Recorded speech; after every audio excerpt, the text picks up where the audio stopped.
dari kelas 6E. Baik, di sini saya akan menjelaskan tentang tahapan-tahapan penelitian. Yang pertama itu adalah tahapan penelitian menurut Arigunto dan Sugiono. Yang pertama, menurut Arigunto dan dalam RIFAI 2019, tahapan-tahapan penelitian diawali dengan memilih masalah yang akan diteliti, kemudian melakukan studi pendahuluan, merumuskan masalah penelitian, dilanjutkan dengan merumuskan hipotesis atau anggapan dasar, memilih pendekatan atau metode penelitian, selanjutnya menentukan variabel dan sumber data penelitian.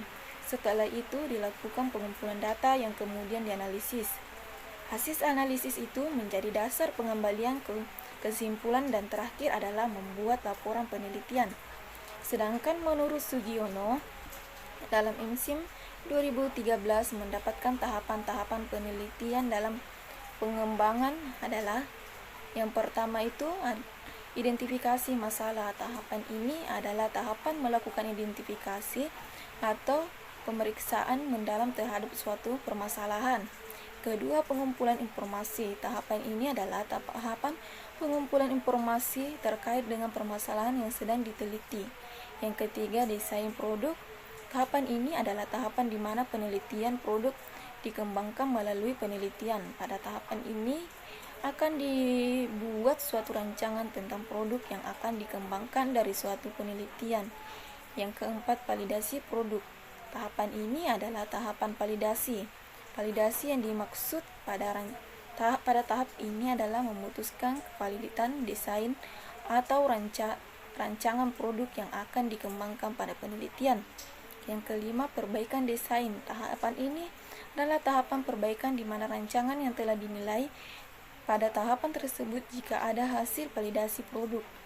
Yang keenam, uji coba produk. Tahapan ini adalah tahapan uji coba produk. Uji coba dilakukan terhadap beberapa sampel dengan tujuan memilih efektivitas produk. Yang ketujuh, revisi produk.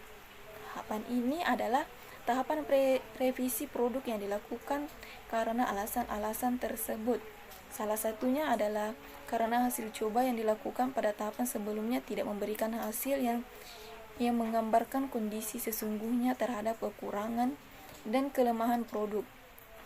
Yang kedelapan, uji coba pemakaian.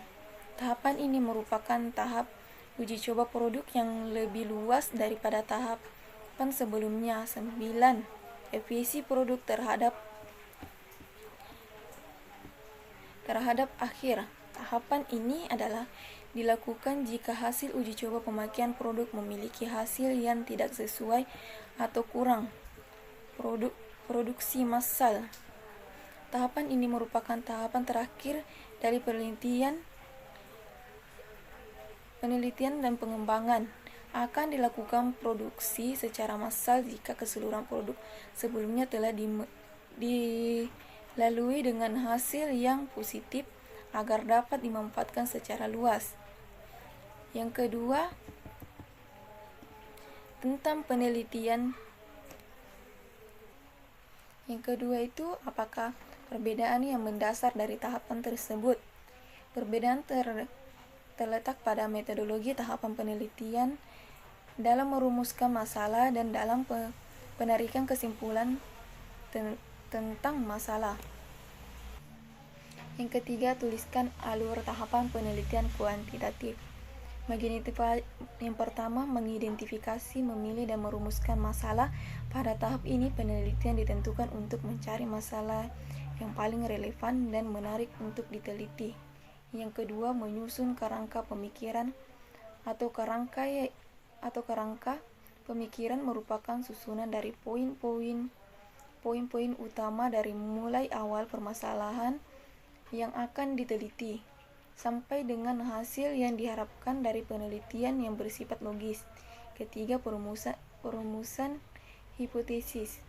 Hipotesis adalah dugaan sementara tentang hasil penelitian yang akan diuji kebenarannya. Yang keempat, menguji hipotesis secara empirik. Melakukan uji hipotesis dengan analisis statistik, inferensial, dan statistik deskriptif. Yang kelima, melakukan permasalahan masalah dan mengkaji hasil analisis statistik deskriptif dan statistik inferensial. Yang keenam, menarik kesimpulan, memberikan kesimpulan dari hasil permasalahan analisis statistik permasalahan. Yang keempat, tahapan penelitian kualitatif. Yang pertama itu menentukan masalah penelitian. Penentuan masalah dan penelitian dapat dengan mengajukan beberapa pertahapan yang meliputi ruangan lingkup permasalahan, ketersediaan dana, latar belakang pendidikan, hasil yang akan diperoleh bermanfaat atau tidak, dan lain sebagainya. Yang kedua, mengumpulkan bahan dan relevan. Tahapan ini adalah tahapan yang dimana penelitian dituntut untuk tahapan memilih bahan-bahan atau sumber-sumber pustaka yang berbeda, yang benar-benar relevan atau terkait dengan permasalahan yang telah dipilih pada tahapan sebelumnya. Yang ketiga, menentukan strategi dan pengembangan instrumen. Tahapan ini merupakan tahapan penentuan strategi penelitian yang akan dilakukan. Pada tahapan ini juga dilakukan pengembangan instrumen yang akan digunakan pada penelitian. Keempat, pengumpulan data. Tahapan ini adalah tahapan pengumpulan data utama serta pendukung lainnya. Yang kelima, menafsirkan data. Tahapan ini adalah tahapan analisis dan pendeskripsian hasil penelitian yang diperoleh dari lapangan. Fakta-fakta yang ditemukan perlu ditafsirkan secara spesifik, logis, dan sistematis. Yang keenam, melaporkan hasil penelitian. Tahapan ini adalah tahapan membuat laporan hasil penelitian. Laporan hasil penelitian harus membuat secara spesifik hasil penelitian, memberikan deskripsi pada saat mendeskripsi yang dapat dimengerti dan dipahami pembacanya. Itulah dari saya. Sekian dan terima kasih. Wassalamualaikum warahmatullahi wabarakatuh.